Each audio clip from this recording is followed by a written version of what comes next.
الحمد لله ثم الحمد لله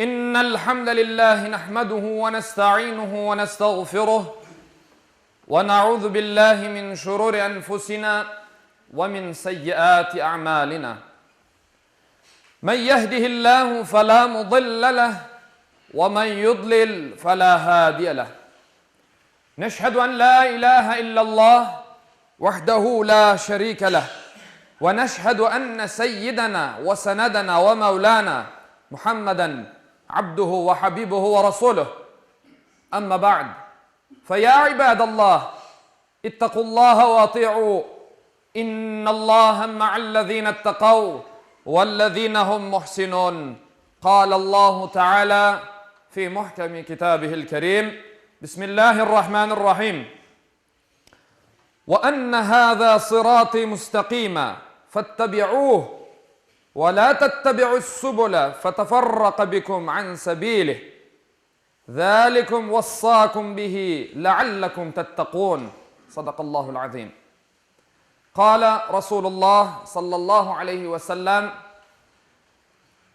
فإن خير الحديث كتاب الله وخير الهدي هدي محمد صلى الله عليه وسلم وشر الأمور محدثاتها وكل بدعة ضلالة صدق رسول الله ونطق حبيب الله فيما قال أو كما قال. Saygılı ve muhterem Müslümanlar, okuğanım ayet-i kerimede Rabbimiz bizlerge şu şekilde buyura.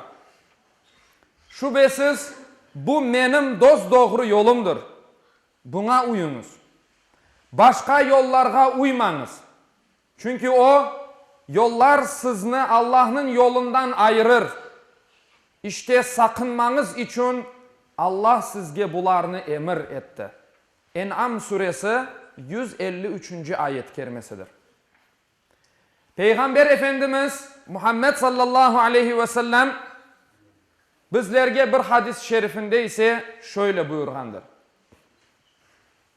Sözlerinin en hayırlısı Allah'ın kitabı Kur'an'dır. Yollarının da en hayırlısı Muhammed sallallahu aleyhi ve sellem'in yoludur. İşlerinin en yaramayı sonundan ortaya çıkarılgan bid'atlardır. Her bid'at dalalettir, sapıklıktır de buyura Peygamberimiz. Muhterem Müslümanlar, bid'at dinimizin aslından olmagan, Kur'an ve sünnetke doğru kelmegen, dinimizge sonradan kirsetilgen şeylerdir.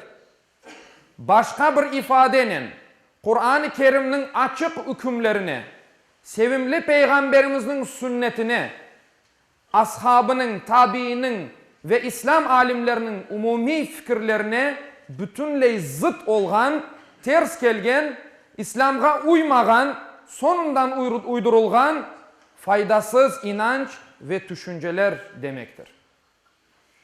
Hurafe ise bilgi ve mantık cihetinden temeli olmagan, yüce dinimiz İslam'ın getirgen tevhid inancına uymagan, bilinip ya da bilinmeyip yapılgan yanlış hareketler ve inanışlardır. Kıymetli müminler, yüce dinimiz İslam, insanlıkның kıyametke kadar o güne çıkacak problemalarını, bütün problemalarını çözmege muhtedir bir dindir. Yani kudreti gücü yetken bir dindir. Bunun için İslam'da dinin özüne ters kelgen ve sonradan kirsetilgen bid'at ve hurafelerge yer yoktur. Buna bakmayıp zaman zaman İslam'ın temel esaslarına ters olgan bid'at ve hurafelerinin dini esası gibi yaşatmak gibi bazı insanların gayretleri de korunmaktadır. Mesela türbe ve azizlerini ziyaret esnasında yapılgan yanlış hareketlerinin yanında bez bağlamak, fal ve falcılığa inanmak, nazardan korçalanmak için nazar boyuncağı takmak, kurşun töktürmek, bazı şeylerden oğur ya da oğursuzluk beklemek, cenazeni defnetken son ellerini birer yumak gibi nice bidat ve hurafelerinin yüce dinimiz İslam'ın tevhid inancının hiçbir alakası, hiçbir bağı yoktur. Çünkü İslam inancına göre dualar yalnız Allah'a yapılır. Ona ibadet edilip ondan yardım beklenilir. Bu hususunu her gün namazlarımızda Fatiha suresini okuganımızda Rabbimiz tek sana kulluk etemiz ve yalnız senden yardım bekleyimiz ayeti ile öyle de tasdiklayımız. Demek ki mümin yaratıcısı ile arasında hiçbir aracı ve yardımcı kabul etmemelidir. Vaazda da aytganımız gibi birisinin eteğine yapışıp cennetke ketilmez. İnsan salih bir kuldur, Allah'ın dostudur. Amenna ve saddakna. Buna aytacağımız hiçbir şeyimiz yok. Ama insana verilgen kader, insana verilgen ömür, akıl, fikir bularını insan kullanıp ozu Allah katında cevabı verecektir. Bu ömrünü nasıl yaşaganını, verilgen rızkını nasıl kullanganını, bu ömrünü, bu vergen Allah'ın rızkını nasıl kullanganını bu dünyada Allah o günde bir ozu yalnız verecektir. Halkımızın içinde de aytılganı gibi er koy oz bacağından asılır. Onun için yardımcı degenimizde ve aracı bir vesile koymamak gerektir. Ozu ve Allah arasında bir insan, bir Müslüman. Birisini, bir salih kulunu veya başkasını degen manada. Yoksa kurban kesmek, o da bir Allah'a yaklaşmanın bir vesilesidir, bir aracıdır. Kurban sözü Allah'a yaklaşmak demektir. Yaklaşmak, yakınlaşmak demektir. Bizler kurban kesemiz, soyamız. Ve vergen sadakalarımız var. Allah yolunda sadaka veremiz. O da Allah'a yaklaşmanın, yakınlaşmanın bir vesilesidir. İşte bunlarını etmek gerektir. Yoksa öbür türlü aytkanımız gibi birisinin yakasına veya birisinin eteğine yapışıp cennetke ketilmez saygılı Müslümanlar. Hutbemni bir hadis-i şerifinin manasını bitirmek isteyeyim. Kim dinimizde olmagan bir şeyini ortaga çıkarsa, uydursa, o red etilir. Bir kimse dinimizge uymagan bir amel yapsa, o kabul etilmez diye Peygamber Efendimiz sallallahu aleyhi ve sellem. Öyleyse Allahu Teala cümlemizge akıl, feraset versin. Oz dinini en güzel bir şekilde öğrenmek için fırsat versin. Güç kuvvet versin. Ve oz dinimizni gerekli gibi Allahu Teala'nın yollaganı gibi Peygamberimizin sallallahu aleyhi ve sellemin bizge öğretkeni gibi yaşamak için Allah Teala bizge yardımcı olsun. Allah Teala cümlemizden razı olsun. Cumanız hayırlı ve mübarek olsun. Ala inna ahsanal kelam ve ablagan nizam. Kelamullahil melikil azizil allam. Kema kâlallahu tebareke ve teala fil kelam. وإذا قرئ القرآن فاستمعوا له وأنصتوا لعلكم ترحمون. أعوذ بالله من الشيطان الرجيم. بسم الله الرحمن الرحيم. إن الدين عند الله الإسلام. صدق الله العظيم. بسم الله.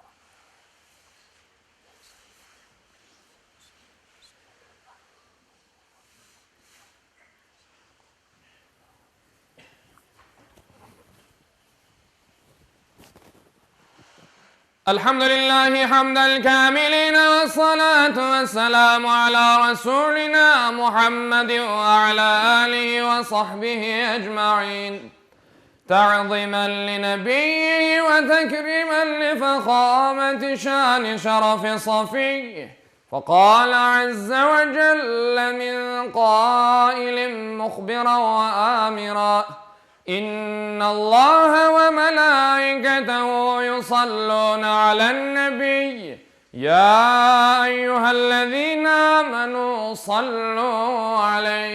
صلوا عليه وسلموا تسليما اللهم صل على محمد وعلى آل محمد كما صليت على إبراهيم وعلى آل إبراهيم إنك حميد مجيد اللهم بارك على محمد وعلى آل محمد كما باركت على إبراهيم وعلى آل إبراهيم إنك حميد مجيد اللهم وارض عن الأربعة الخلفاء سيدنا أبي بكر وعمر وعثمان وعلي ذوي الصدق والوفاء وعن الأنصار والمهاجرين والتابعين إلى يوم الجزاء وعن كافة المؤمنين والمؤمنات والمسلمين والمسلمات الأحياء منهم والأموات بفضلك ورحمتك إنك سميع قريب مجيب الدعوات